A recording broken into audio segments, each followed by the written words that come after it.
Hey, it's Jordan with Druthers, and I'm here at Garnet B. Rickard Arena with Dermot Pomeroy. He's a father of three and a hockey coach. And can you tell us a bit more about your story? Well, like I said, I am a father of three and a hockey coach. I've been coaching hockey for about 9 years and very involved with sports ever since I was a little kid. From the time I could walk, I was involved in sports, not just hockey. Played baseball a lot, softball in Newfoundland I grew up. And sports have been a big part of my life. And, from the moment I had my kids, from the moment they could walk, they had hockey sticks in their hand, and, they're very involved in sports. So I got involved in sports with the kids. They loved it, and it was, I coached at the rep level. I had two kids that were playing rep hockey, and my daughter was just getting started. She was 6 years old at the time. So our life was just running back and forth to hockey rinks, 6-7 days a week, sometimes 2 and 3 times a day, and then traveling a lot, especially with rep hockey. We traveled over, southern Ontario, playing everywhere. And obviously when COVID hit, they pulled the plug on hockey, and, my world was turned upside down. And you're working on this initiative, Game On. Can you tell me a bit more about that and what it means to you and your family and the community? Yeah, absolutely. So after hockey and everything was shut down, I didn't send my kids back to school because of what was going on. I didn't agree with just sending them with a mask on their face. So we had them originally at home doing at-home learning. My 13-year-old kid was in one room learning on a computer.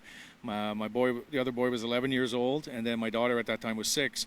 And they had no social interaction, and their behavior started to change. They were getting stir crazy just sitting around the house, and I was really worried about my daughter's mental health because being 6 years old, she was just starting her social life through school, and we didn't have a lot of kids for her to play in the neighborhood. So I was getting antsy, wondering what I could do.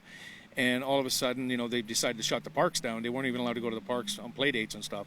So one night I was just pacing my garage. I was angry. I was like trying to figure out what to do, and it just popped in my head. I said, you know what, organize just a big play date for the kids. So I reached out to a ton of people that I knew, and we had about 100 people just show up at the parkette across the street from my house. We had a barbecue. We had all kinds of games and stuff for the kids to play, and they were just doing what kids do, just playing on the swing sets, kicking balls around.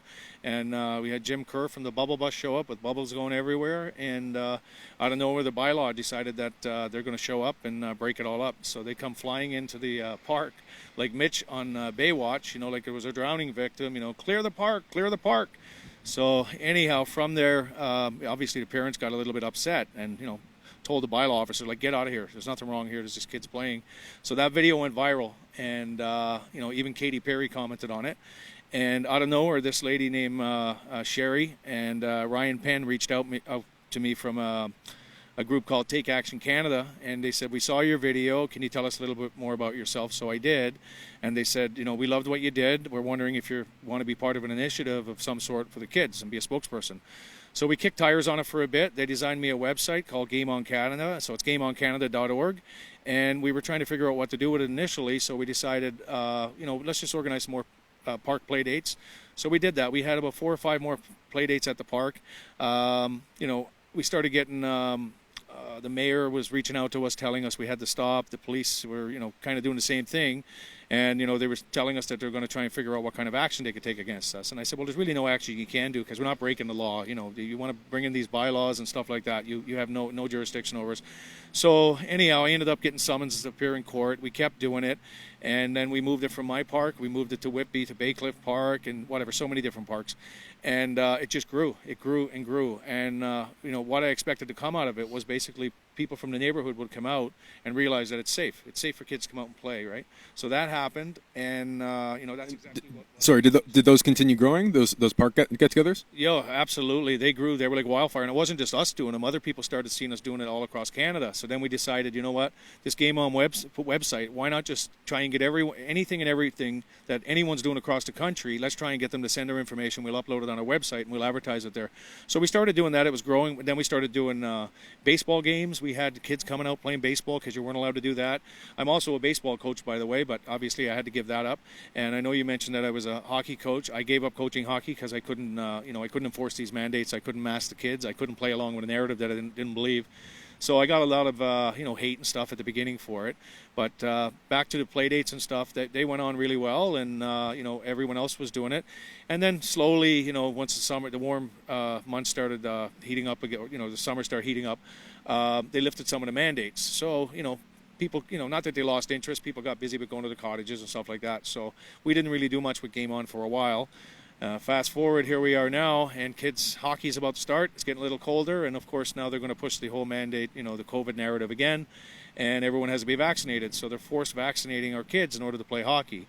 So that's where we're getting right now. And so it seems like, I mean, I know for myself and a lot of people in the movement, we haven't taken our foot off the gas. We were expecting this. We knew this was coming.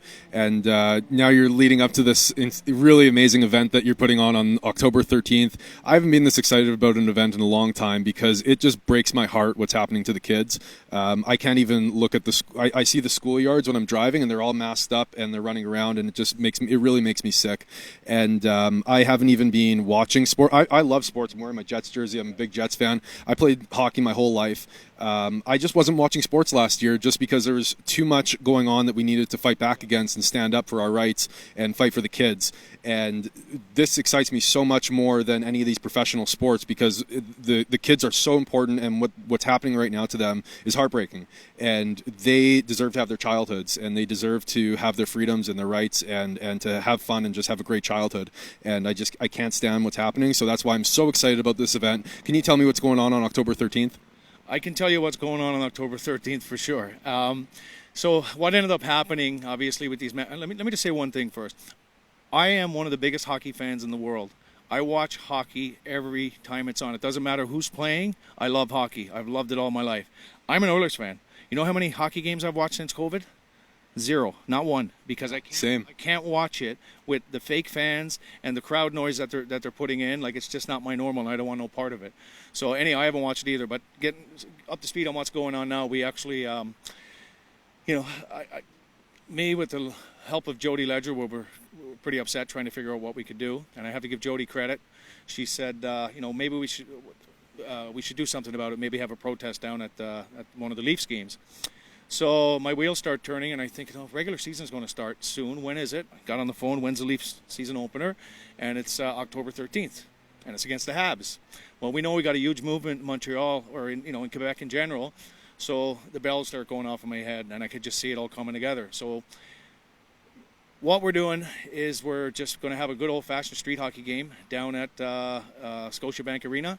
We're going to block off the streets on Bremner Avenue, and we're going to just line up all the hockey nets. We're bringing down a big sound system. We'll have a flatbed truck. We've got all kinds of guest speakers coming down. I'm not going to announce too much about who's going to be there, but there will be some sports figures down there.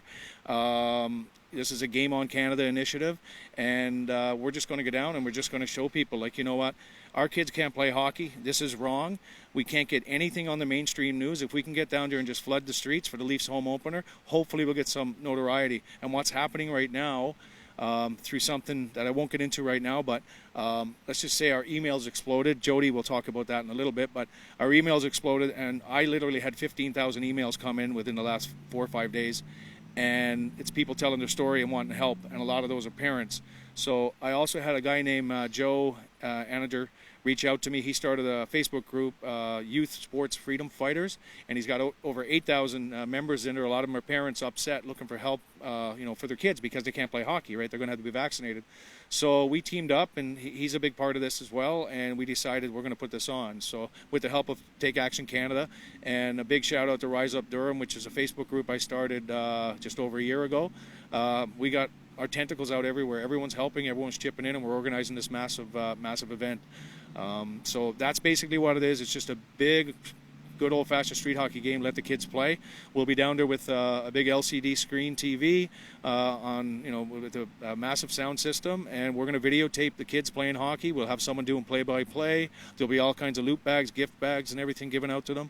And that's the nuts and bolts of it. So if I can say one thing, if there's any other sports celebrities that think this is wrong, we know that we've got a lot of people speaking out, or a lot of people, there's a few NHLers who are saying, I'm not playing, and we've reached out to you. We're not trying to put you on the spot, but if anyone out there knows of somebody who is against this and wouldn't mind coming down and taking a stand, we're not anti-vax. We're pro-choice. What's happening right now is illegal. It's against the law. It's against the Immunization Act of 1997. You cannot It's written in our law. You cannot force vaccinate. Now they're segregating these kids, and they don't have a voice. So parents are screaming at the top of their lungs. We're getting all kinds of emails for help, and I'm telling you, this is going to be massive. These parents are waiting, chomping at the bit. We've been, telling a few people about this secretively, what's going on. Everyone's so excited, and this is going to be live streamed across Canada.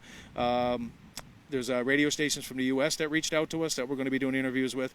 I'm going to be on the Kevin J. Johnson Show tonight at 9 o'clock, live stream, and we'll be talking about it. I'll be on Odessa Orlowitz.